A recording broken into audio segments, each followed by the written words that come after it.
Vedant's Wellness Center, where food become your medicine. Call 905-944-664.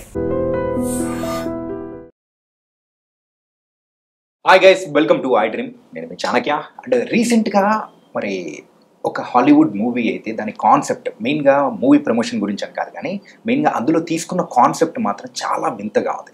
ఎవరైనా కానీ మనకి ఇట్లా టచ్ చేయగానే అరే టచ్ చేసినట్టు సెన్స్ అనేది కూడా వస్తుంటుంది. కాకపోతే అలా సెన్స్ అనేది లేకుండా ఉంటే ఒక మనిషి ఎలా ఉంటుంది అని దాని గురించి కూడా మరి ఆ కాన్సెప్ట్ తీసుకొని సినిమా తీశారు. మరి ఒకవేళ ఇలాంటి జబ్బు ఎవరికైనా వస్తే మరి ఎలా ఉంటుంది, మరి దానికి యూజ్ చేసే డ్రగ్ పేరు నవకేన్ అనమాట. మరి ఈ మూవీ గురించి కాకపోయినా ఆ వ్యాధి గురించి ఎవరికైనా వస్తే అసలు ఎలా ఉంటుంది ఏంటి అనే దాని గురించి మనతో పాటు మాట్లాడడానికి ఇప్పుడు మనతో పాటు ఉన్నారు మరి సీనియర్ న్యూరో సర్జన్ మరి డాక్టర్ రంగనాథన్ గారు. మరి సార్తో మాట్లాడదాం. Hi sir. హలో. ఎవరికైనా కానీ టచ్ చేస్తే సెన్సిటివిటీ అనేది ఉంటుంది. కాకపోతే అలా సెన్సిటివిటీ అంటే టచ్ చేసిన సెన్సేషన్ కానీ ఏం లేకుండా అలా ఉండేవాళ్ళు నిజంగా ఉంటారా అసలు? ఉంటారు. ఇప్పుడు మీరు చెప్తున్నటువంటి ఏదైతే నోవకేన్ మూవీ, హాలీవుడ్ మూవీ, దాని ఇతివృత్తం దాని మీద. ఆ రివ్యూ చదివాను, సినిమా నేను చూడలేదు, రివ్యూ చదివాను. నాకు కూడా చాలా ఇంట్రెస్టింగ్ అనిపించింది. తెలుగులో కానీ, బాలీవుడ్లో కానీ, టాలీవుడ్లో కానీ, కాలీవుడ్లో కానీ, ఎక్కడైనా కానీ ఏమిటంటే మనం వింటూ ఉన్నాము ఏదో బ్లడ్ క్యాన్సర్ వచ్చింది, బ్రెయిన్లో ట్యూమర్ వచ్చింది, ఈ మధ్యకాలంలో అక్కడక్కడ హార్ట్ అటాక్లు వచ్చాయని. అందరికీ ఉపయోగకరమైనది ఒక మందు, అంటే ప్రతిరోజు వైద్య పద్ధతిలో వాడేటువంటి ఒక మందు గురించి, అంటే మాదక ద్రవ్యం కాదు, మందు అంటే మందు కనిపెట్టిన డ్రగ్ ఇది. ఓకే. నీ ఆధారపడి ఒక సినిమా తీయటం. ఆ డ్రగ్ ఎందుకు వచ్చింది అన్నట్టయితే మీరు చెప్పినట్టుగా ఈ పెయిన్ సెన్సిటివిటీ, స్పర్శ కాదు నిజానికి పెయిన్ సెన్సిటివిటీ తెలియకపోవడం. Pain sensitivity. రెండు మాటలు ఈ నోవకేన్ గురించి చెప్పుకుందాం. నోవకేన్ అనేది 20వ శతాబ్దం మొదటి భాగంలో వచ్చింది వాడకంలోనికి. అది ఒక రకమైన లోకల్ అనస్థిస్ట్, అంటే ఇప్పుడు ఏదన్నా చిన్న వైద్యం చేయాలి, దానికి ఈ ఇంజక్షన్ ఇచ్చినట్టయితే ఆ ప్రాంతం అంతా కూడా నంబైపోతుంది, స్పర్శ తెలియదు. ఆ వ్యక్తికి దానివల్ల వైద్యం చేయడం, శస్త్రచికిత్స జరగడం జరిగేది. కాలక్రమేణా ఇప్పుడు ఈ నోవకేన్ తాలూకు వాడకం, నోవకేన్ అనేది మందు తాలూకా ట్రేడ్ నేమ్, దానిలో ఉండేటువంటి కెమికల్ నేమ్ పేరు ప్రొకేన్. ఇప్పుడు మేము ఎంబీబీఎస్ చదువుకున్న రోజుల్లో ఒక పెన్సిలిన్ మందు వాడుతూ ఉండేవాళ్ళం, PP4 అని. వండర్ఫుల్ మందు అది. దాని పేరు ప్రొకేన్ పెన్సిలిన్ 4 lakhs అని. PP4 అంటే ఏంటి? ప్రొకేన్ అందులో ఉంది, పెన్సిలిన్ అనేది పెన్సిలిన్ ఒక one of the most wonderful antibiotic అని. కారణాంతర వల్ల దానివల్ల వచ్చిన ఎలర్జీలు, తర్వాత ఈ మధ్యకాలంలో ఇంకా దాని వచ్చిన సెఫలోస్పోరిన్స్ ఇలాంటి మందులు రావడం వల్ల ఈ పెన్సిలిన్ తాలూకా వాడకం కనుమరుగైపోయింది. అంత గొప్ప మందులో కూడా ఒక ఇబ్బంది ఉండేది, చాలా నొప్పట. ఇది తీసుకుంటేనే సార్, ఇంజక్షన్ తీసుకుంటే పెన్సిలిన్. ఆ నొప్పి రాకుండా ఉండడానికి దానిలో ఈ ప్రొకేన్ కూడా సమ్మిళితం అయితే నొప్పి లేకుండా కంఫర్టబుల్గా పేషెంట్ తీసుకునేవాళ్ళు. అది PP4 అంటే. సో ఒరిజినల్గా దాని పేరు ప్రొకేన్, ట్రేడ్ నేమ్ పేరు నోవకేన్, ఆ కంపెనీ పేరు. దీనిలో ఇప్పుడు ఏమిటి, ఇప్పుడు కూడా వాడుతున్నారు ఏది ప్రొకేన్, చాలా తక్కువ. ఎక్కడ? డెంటల్ ప్రొసీజర్స్లో. ఎందుకంటే షార్ట్ డ్యూరేషన్ అది, తక్కువ సేపులో అయిపోతుంది. మిగతాదన్నీ దానివల్ల ఎలర్జీ రియాక్షన్స్ ఎక్కువయ్యాయి. అందువల్ల నెమ్మదిగా దాని స్థానంలో లిడోకేన్ అని వచ్చింది. అది కూడా ఎనస్థెటిక్కే. అంటే స్పర్శగా తెలియకుండా, పైన లేకుండా, కంఫర్టబుల్గా ఆ చేసుకున్న ప్రొసీజర్ టైంలో ఇబ్బంది లేకుండా పేషెంట్ నవ్వుకుంటూ రావాలి. ఈరోజు ఎనస్థెటిషియాలకు అదే కదండి పద్ధతి. Patient should be comfortable. మీరు నమ్మరు, ఈ లిడోకేన్ చాలా పేర్లు ఉంది, ఇగ్నోకేన్, లిడోకేన్, సెన్సార్కేన్. అవి దాని బిజినెస్ ఆల్ ఓవర్ ప్రపంచం అంతా కూడా ఎంతో తెలుసా? $2.4 బిలియన్. అంటే ఎంత వాడకం ఈ మందు జరుగుతుందో. దాని ఆధారంగా ఒక హాలీవుడ్ సినిమా తీయడం అసలు చాలా నచ్చింది నాకు. యూజువల్గా ఆ ట్రైలర్ చూస్తూ ఉన్నప్పుడు కూడా ఏమనిపించిందంటే, అంటే ఎంత నొప్పినైనా కానీ అసలు ఏం లేనట్టు నార్మల్ మనిషి. అదే కదా, అదే నేను దానికి అనిపించింది. అవును, అదే నేను ఏమంటానంటే ఒక అడ్వర్సిటీ అంటే ఉన్న కష్టాన్ని అడ్వాంటేజ్గా మార్చుకోవడం అనేది ఆ సినిమాలో ఒక స్ఫూర్తి. సరే, హీరోగా జరిగిందా లేదా అని పక్కన పెడదాం. ఇప్పుడు వ్యాధి కోసం మీరు ఏదైతే వింత వ్యాధి, చాలా రేర్ వ్యాధి అని అనుకుంటే దాని పేరు CIPA, congenital insensitivity to pain and anhidrosis. దాంట్లో దాగి ఉంది అర్థం చెప్పడానికి ప్రయత్నిస్తాం. కంజెనిటల్ పుట్టినప్పటి నుంచి, అంటే తల్లిదండ్రుల నుంచి సంక్రమించింది. ఇన్సెన్సిటివిటీ అంటే ఏంటి, నొప్పి తాలూకా అసలు ఫీలింగ్ లేకపోవడం. తర్వాత ఎన్హైడ్రోసిస్. హైడ్రోసిస్ ఏంటి, చెమట అండి. చెమట అనేది దేవుడు ఇచ్చినటువంటి ఒక రకమైనటువంటి ఏదో నాకు వేడి ఉంది, చెమట వచ్చినట్టు జ్వరం తగ్గుతుంది కదా, ఆ చెమట లేకపోవడం ఎన్హైడ్రోసిస్. ఇలాంటి ఇబ్బందులతో ఉండేటువంటి వ్యాధిని ఈ CIPL అంటారు. PA congenital insensitivity to pain and anhidrosis. ఇది ఒక అదృష్టం ఏమిటంటే చాలా తక్కువ మందిలో కనబడుతూ ఉంటుంది. 125 మిలియన్లు ఒకరికి వస్తుంది, అంటే అంత తక్కువ. అయితే మరి ఎందుకు ఈ ప్రాబ్లం గురించి మనం చెప్పుకోవాల్సి వస్తుంది? ఎందుకు అంటే భారతదేశంలో కూడా కొన్ని కేసులు ఉన్నాయి, విదేశాల్లో సరే కేసులు ఉన్నాయి. అన్నిటికంటే ముఖ్యం ఏంటంటే ఈ ఇబ్బంది వచ్చిన వాళ్ళు 3 సంవత్సరాల లోపలే దగ్గర 20% జరిగిపోతారు ఆ కాంప్లికేషన్స్ ప్రాబ్లమ్స్ వల్ల. తర్వాత మనం చెప్పుకుంటాం, ఎందుకంటే ఈ తెలియకుండానే ఆ వ్యాధిని గుర్తించకపోవడం వల్ల కొన్ని అనవసరమైన వైద్యాలు, కొన్ని ఆపరేషన్లు పడి తిరగడం, ఫ్రాక్చర్లు లాంటి వైద్యం చేయడం జరిగింది. అదే కాకుండా దీని తాలూకా ప్రోగ్నోసిస్, ఇలాంటి వ్యాధి వచ్చినట్టు ముందు డయాగ్నోసిస్, ఇలాంటివి కూడా. ఈ వ్యాధి లక్షణాలు ఎలా ఉంటాయంటే మనం చెప్పుకున్నట్టు పెయిన్, వాళ్ళకి స్పర్శ అసలు ఏమాత్రం నొప్పి ఉండదు. నొప్పి ఒకటే కాదు, టెంపరేచర్ కూడా, వేడి కూడా తెలియదు వాళ్ళకి, వేడి కూడా తెలియదు. అందువల్ల ఇప్పుడు ఎక్కడైనా దెబ్బ తగిలింది అనుకోండి, వాళ్ళకి తెలియదు. వేడి దీంట్లో చేతులు పెట్టారనుకోండి, కాలిపోయినా తెలియదు. అదే కాకుండా ఎన్హైడ్రోసిస్.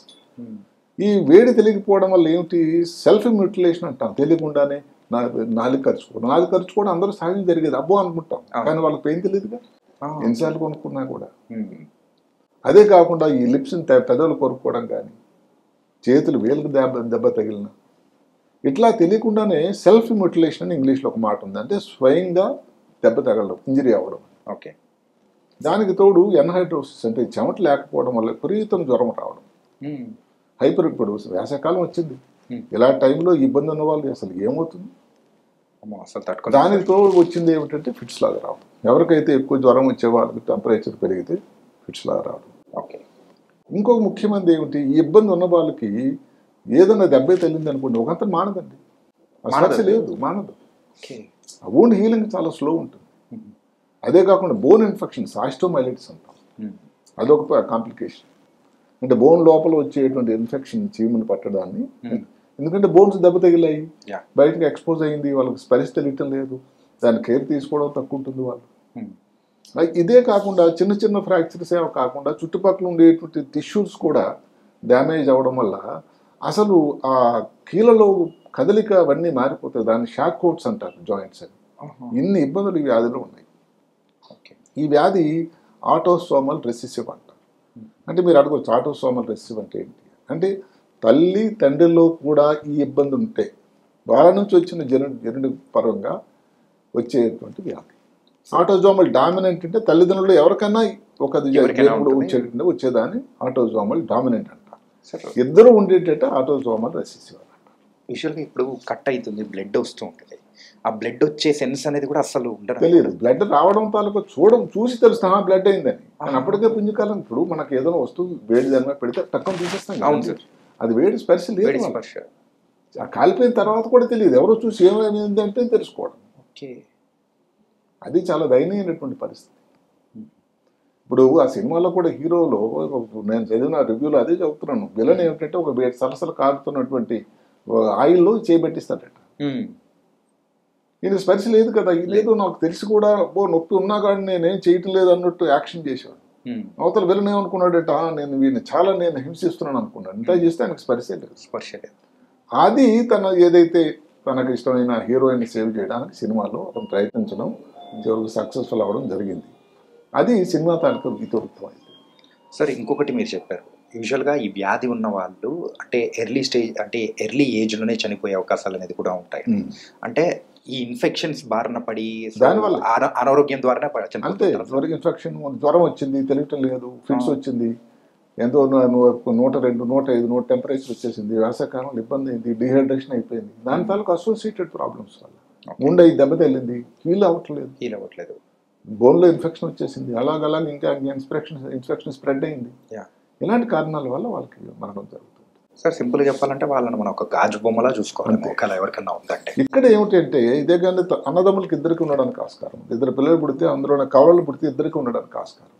ఓకే. ఇప్పుడు చిన్నపిల్లల డాక్టర్ ఎవరైతే వాళ్ళని హ్యాండిల్ చేస్తారు, మామూలుగా ఏంటంటే లైఫ్ ఎక్స్పెక్టెన్సీ 20 సంవత్సరాలు. 20 సంవత్సరాలు. ఈ 20% ఏదైతే 3 సంవత్సరాలు జరిగిపోయే వాళ్ళు కాకపోతే ఇంత లోపల ఇప్పుడు ఎక్కడో పుండు మానకన్నా డాక్టర్ దగ్గరికి వెళ్ళారు, ఏదో ఇన్ఫెక్షన్ వచ్చింది, లేకపోతే దీనిలో బోన్లో ఇన్ఫెక్షన్ వచ్చింది, మిగతా టెస్టులు కాకుండా ఈ సిఐపి వ్యాధి కాదు కదా అని తెలియాలి. అలాంటిది దానికి ఊరికే సర్జరీలు ఇంకా సర్జరీలు చేయడం, ఇంకేవో మందులు ఇచ్చి దానివల్ల సపోర్ట్ కేర్ తప్ప ఏం చేసినా ఆ వ్యాధి జెనెటిక్ జన్యుపరంగా వచ్చేది మార్చడానికి ఎవరికి సాధ్యం కాదు. పేషెంట్ నెగ్లెక్ట్ చేయమని చెప్పడం కాదు నా మాట. దానివల్ల ఏమిటంటే కన్జర్వేటివ్గా లేదండి దీనికి ఇంతకన్నా ఇలాంటి కష్టానికి దానికి ఈ మధ్యకాలంలో జెనెటిక్ కోడింగ్ అని లేకపోతే స్టెమ్ సెల్ థెరపీ అని కూడా ఒకటి వచ్చింది. ఓకే. దీన్ని ఎట్లా గుర్తిస్తాం? NTRK1 అంటే దాని పేరు ఎన్టీఆర్ నందమూరి తారక రామారావు కాదు, న్యూరోట్రాఫిక్ టైరోసైన్ కైనేస్ K1 ఎంజైమ్ తాలూకా డెఫిషియన్సీలో వచ్చింది అని ఈ మధ్యకాలంలో తేల్చారు. ఓకే. ఇది జెనెటిక్ గా ఇప్పుడు చాలా అట్లా లభ్యంగా ఉంది రిపోర్ట్. ఆ టెస్ట్ కానీ చేసినట్టుగా ఉన్నట్టయితే 100% ఇదే వ్యాధి. అంటే తల్లిదండ్రులకి కౌన్సిలింగ్ కోసం చాలా ఇంపార్టెంట్. ఎందుకంటే తల్లిదండ్రులకి ఇద్దరికి ఆ టెస్ట్ చేసి అందులో ఇది కానీ ఉంటే మరి ఇంకొక బిడ్డను కలిగేటట్టయితే వాళ్ళకి ప్రాబ్లం రావడానికి ఆస్కారం ఉంది. పాసాన్ అయిపోతుంటది కదా జెనెటిక్ ద్వారా. ఒకరికి వచ్చింది అన్నది వారి చేతుల్లో లేదు. అదే కాకుండా మామూలుగా మేనరికం కాన్సాంగునస్ మ్యారేజ్ అంటాం. మేనరికం ద్వారా వివాహం ఎవరికైతే జరుగుతుందో వాళ్ళలో ముఖ్యంగా ఇద్దరికి కానీ ఈ జన్యుపరంగా తేడా ఉంటే వచ్చేటువంటి వ్యాధి. దీనికి పరీక్షలు అనేది నిజానికి పరీక్షలు ఏం లేవు. జన్యుపరంగా పరీక్షలు ఒకటి కాకుండా ఆ వ్యాధి లక్షణాలు, ఆ పుండు ఉండే పద్ధతి, అసలు స్పరిశ తెలియకపోవడం చూడగానే తెలిసిపోతుంది. టెంపరేచర్ పెట్టినా కానీ ఇప్పుడు టెంపరేచర్ పెట్టడానికి టెస్ట్ ట్యూబ్లో వేడి నీళ్ళు పెట్టి మనం పరీక్ష చేస్తాం. ఆ టెస్ట్ వాళ్ళకి స్పరిశ తెలియదు, స్పర్శ తెలియదు. ఉండేటువంటి దెబ్బలు, నోరు 4 సార్లు కొరుక్కోవడం, 10 కొరుక్కోవడం, వేలు ఎలాగైపోవడం, అలాగే కాకుండా కొన్ని దగ్గర చల్లటి ప్రదేశంలో కూడా ఉండాలి, కేవలం చల్లగా అయిపోయినా కూడా తెలియదు. ఇలాంటి ఇబ్బందులు ఉండడం వల్ల ఈ వ్యాధి తాలూకా ముఖ్యత అంత పైకి వచ్చింది. అంటే మాకు నేను చదువుకున్నప్పుడు ఒక డిక్టం ఉండేది, డిజీజ్ గురించి, ముఖ్యమైన డిజీజ్ గురించి ప్రతి డిజీజ్ నేర్చుకోవాలి, rare disease with a common presentation, common disease with rare presentation ఏదన్నా కానీ ముఖ్యమే. అలాగే సిఐపి వ్యాధి ఏదో లక్షల కొలది లాగా ఏదో కోవిడ్ లాగా లేకపోయినా ఒక 125 మిలియన్లో ఒకరికి వచ్చినా కూడా భారతదేశంలో కూడా కొన్ని కేసులు అంటూ వచ్చాయి. ఆ మధ్యకాలంలో సౌత్ ఇండియా దక్షిణ భారతం నుంచే ఒక కేసు వచ్చిందని కూడా నమోదైంది. ఈ ఇబ్బంది అన్నది చిన్నపిల్లలు ఎక్కువ వస్తుంది. 25 సంవత్సరాల వరకు లైఫ్ ఎక్స్పెక్టెన్సీ వాళ్ళది 20% 3 సంవత్సరాల లోపల జరిగిపోతారు. తల్లిదండ్రి కానీ కాన్సాంగునస్ ఏది మేనరికం కానీ వివాహం అన్నట్టు వచ్చే అవకాశం అయితే ఉంది. దీనివలన చూడగానే పెద్ద ఖర్చులు, టెస్టులు ఖర్చులు కూడా అవసరం లేకుండా కూడా పరీక్ష చెప్పగలిగినటువంటి అవకాశం ఉంది. దీనికి సపోర్టివ్ కేరే క్యూరిటివ్. ఇప్పుడు ఏదో మిగతా వాటిలాగా ఆర్థోపెడిక్స్ మామూలు యాక్సిడెంట్ అయితే ఫ్రాక్చర్ వైద్యం చేసినట్టుగాను, ఇన్ఫెక్షన్ చేసినట్టుగా సింపుల్గా తగ్గదు. అందువల్ల దీని గురించి అందరికీ అవగాహన అవసరమని నా అభిప్రాయం. యూజువల్గా మన ఇండియాలో అయితే ఆ వ్యాధి ఎవరికి ఉందో తెలుసుకునే లోపలే సో వాళ్ళ లైఫ్ ఎక్స్పెక్టెన్సీ అయిపోతుంది. వ్యాధి ఇప్పుడు రేర్ వ్యాధులు కూడా భారత ప్రభుత్వం కూడా ఏదైతే రేర్గా ఇలాంటి వ్యాధులు ఏవైతే ఉన్నాయో వాటి కోసం కొంత ఫండ్స్ కేటాయిస్తున్నారండి ఈ మధ్యన. ఒకప్పుడు కండరాల్లో వచ్చినటువంటి మస్కులర్ డిస్ట్రఫీ ఈ రోజు ఒక పేషెంట్ వచ్చారు నాకు, వాళ్ళకి మందులు లేవు. మందులు అంటే భారత ప్రభుత్వం ఇచ్చేవాళ్ళు కాదు, పేషెంట్ అసలు లక్షలాది ఖర్చు అవుతుంది ఒక ఇంజక్షన్కి. దానికి భారత ప్రభుత్వం ఏంటంటే కొంచెం రాయితీతో బయట అక్కడి నుంచి తెప్పించుకోవడానికి ఇలాంటి కొన్ని సౌకర్యాలు కల్పిస్తూ ఉన్నారు. ఆ విధంగా ఇప్పటికీ ఉన్న పరిస్థితి ఇది. ముందు ముందు ఏదైనా జన్యుపరంగా ఇప్పుడు ఏది జెనెటిక్ ఎడిటింగ్ అని ఒక మాట వచ్చింది. ఏదైతే stem cell therapy, genetic editing అని వాళ్ళకు ఏదో ఒక ఆశాకిరణం. ఈ పద్ధతుల ద్వారా ఇబ్బందిగా జన్యువులు కానీ మార్చేయగలిగితే వాళ్ళు కూడా నార్మల్ ఆరోగ్యవంతులు అవుతారు. ఇదేదో క్యాన్సర్ లాంటి వ్యాధి కాదు కదా, ఇప్పుడు ఏమి జరగటం లేదు అలాంటివి. కాబట్టి ఆశావంగా ఉండాలి. దానికి ఈ 2 పద్ధతుల్లో కానీ చాలా ఉపయోగం ఉంటుంది. మాట క్యాన్సర్లో ముందప్పుడు ఒక లేని దానికి ఇప్పుడు ఈ జెనెటిక్ ఇవన్నీ ఎంత మాట ఇమ్యూనోథెరపీని ఎలా వచ్చింది. సో ఇలాంటివి కూడా వస్తాయని నేను అనుకుంటున్నాను. Nice sir. నవకీన్ అనే ఆ మూవీ మరి దాంట్లో మెయిన్ గా ఆ వ్యాధి తాలూకు ఇది ఇంత depth ఉందన్నది ఇప్పుడు మన దేశంలో ఉండేటువంటి మిగతా ప్రొడ్యూసర్ డైరెక్టర్లకు కూడా అలాంటి ఒక స్ఫూర్తిదాయకమే వాళ్ళకి వద్దని నాకు అనిపిస్తుంది. నేను ఆ మూవీ ఫీల్డ్ లేకపోయినా ఒక మందు గురించి ఒక సినిమా, అందులోనే చాలా కామన్ గా రొటీన్ గా చాలా ఎంతో ఉపయోగకరమైనటువంటి ఒక మత్తు మందు గురించి, ఎనస్థెటిస్ట్ మత్తు మందు అంటే ఏదైతే డ్రగ్స్ మాదక ద్రవ్యాలు కాకుండా తీయటం అనేది చాలా మంచి ఆలోచన నాకు అనిపిస్తుంది. అదే కాకుండా నోకేన్ అనేది అప్పటిది ఫస్ట్ మందు తాలూకా ట్రేడ్ నేమ్. ఈ డైరెక్టర్ దానికి ఇంపార్టెన్స్ ఇచ్చాడు, హిస్టరీకి. ఇప్పుడు వచ్చిన దాని పేరు లిడుకేన్, అలాగే లిడుకేన్ పెట్టొచ్చుగా. అది కూడా చాలా ఆలోచన చేసి పెట్టారని నేను సినిమాల ద్వారా కూడా సో చాలా మందిని కూడా చైతన్యపరచవచ్చు. మెయిన్ గా ఇలాంటి రేర్ డిసీజ్ గురించి కూడా చాలా చక్కగా వివరించారు. ఇప్పుడు మిగతా అన్నిటికీ వైద్యం అయిపోయింది, ఇక్కడ నుంచి చేయాల్సింది ప్రజల తాలూకు ఆలోచన కూడా రేర్ గురించి కూడా వాళ్ళు నెగ్లెక్ట్ చేయడానికి కాదు కదా. వాళ్ళందరూ కూడా ఈ భారతావరణలో ఉన్న వాళ్ళకి ఈ రేరు జబ్బు కాబట్టి మేము వైద్యం చేయడం లేదు కదా. సార్ బాధ్యత దాని మీద కూడా. చాలా చక్కటి విశ్లేషణ sir. Thank you so much sir. Right.